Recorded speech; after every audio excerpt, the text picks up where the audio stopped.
Well, Democrats really don't like tax relief for working families. They were unified in opposing President Trump's big, beautiful bill, and now are doubling down on their opposition.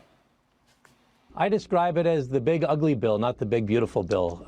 It's going to do a lot of things that are going to hurt a lot of people in our country. But if you're in the middle class and working class, this bill is actually going to make you worse off. And that's why it's such a cruel policy. Well, this law is devastating. It's the single worst piece of legislation I've seen in my lifetime.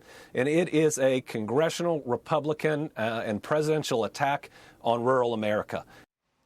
Alexa, what is hyperbole? But on all the big issues in the law, the American people are overwhelmingly on the side of Trump and the Republicans. According to recent polls, more than 60% back an extension of the 2017 tax cuts. Over 2/3 support stronger border policies, and nearly 3/4 want to eliminate waste and fraud in the government. Another 65%, basically 2 in 3 of Americans, want to eliminate taxes on tips. And when it comes to work requirements for welfare, a big sticking point for Democrats, over 6 in 10 Americans agree with them. Joining us now is Tennessee Senator Bill Hagerty.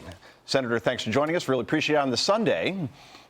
Certainly. Sure. So the majority of Americans are in support of the actual policies in this bill, but polling indicates they're opposed to the bill itself. Have Republicans done a good enough job in selling it to the public?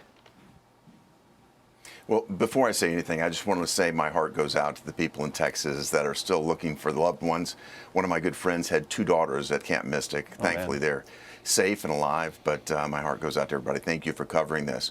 And with respect to the American public and their perspective on the bill, the Democrats and their partisan allies in the media have been attacking this bill nonstop, even though they had not seen the final product yet. It has been under attack for weeks, if not months.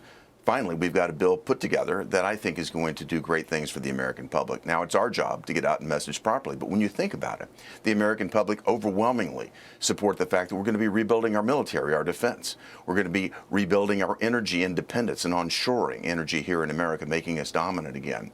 If you think about it from the perspective of the working man and woman, they're looking at about a $10,000 increase in take-home pay every year, thanks to the tax cuts that we impose. No tax on tips. Think about the benefits that people are going to see at the working class level are going to be enormous, and we're going to stimulate more capital investments, which will again beget more economic growth and more job opportunities for people here in America. Cutting out waste, fraud, and abuse, everybody's for that as well.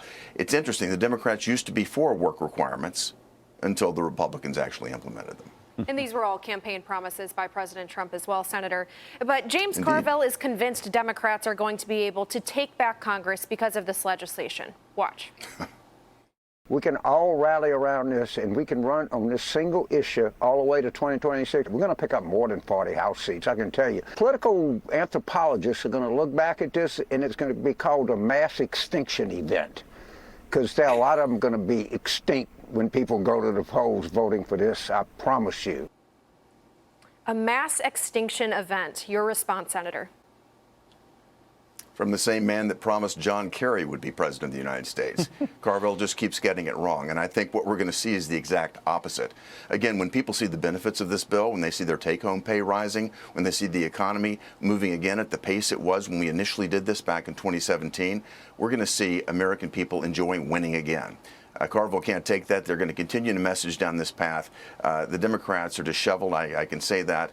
But again, I think Carville is going to wind up with egg on his face yet again.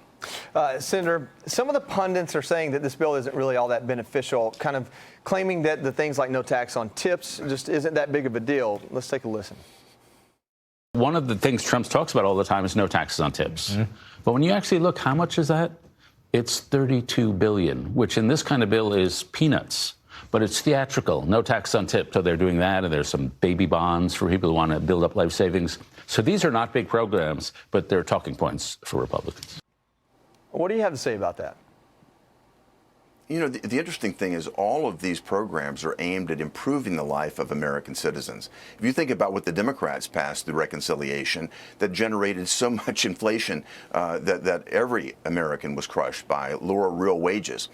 They don't seem to be apologizing for that. They missed the mark completely, subsidizing their pals in the green energy environment. But here we are actually doing things for American people that will help people in the middle class and the working class. And the Democrats are calling it peanuts. Again, it just shows how detached they are from reality. And that detachment has led, I think, to this complete dishevelment that we're seeing among the Democrats. And again, they just continue to promote these falsehoods. The media, of course, has been supporting them, but I think as the American public realize the truth of this, we're going to see a great year in 2026. And Senator, let's touch on some of the big foreign policy news that will unfold next week. President Trump's, yes, thank you. President Trump's tariff deadline goes into effect on Wednesday, as you well know. So I wanted to get your thoughts on whether countries will change their trade policies by then. How do you see this playing out?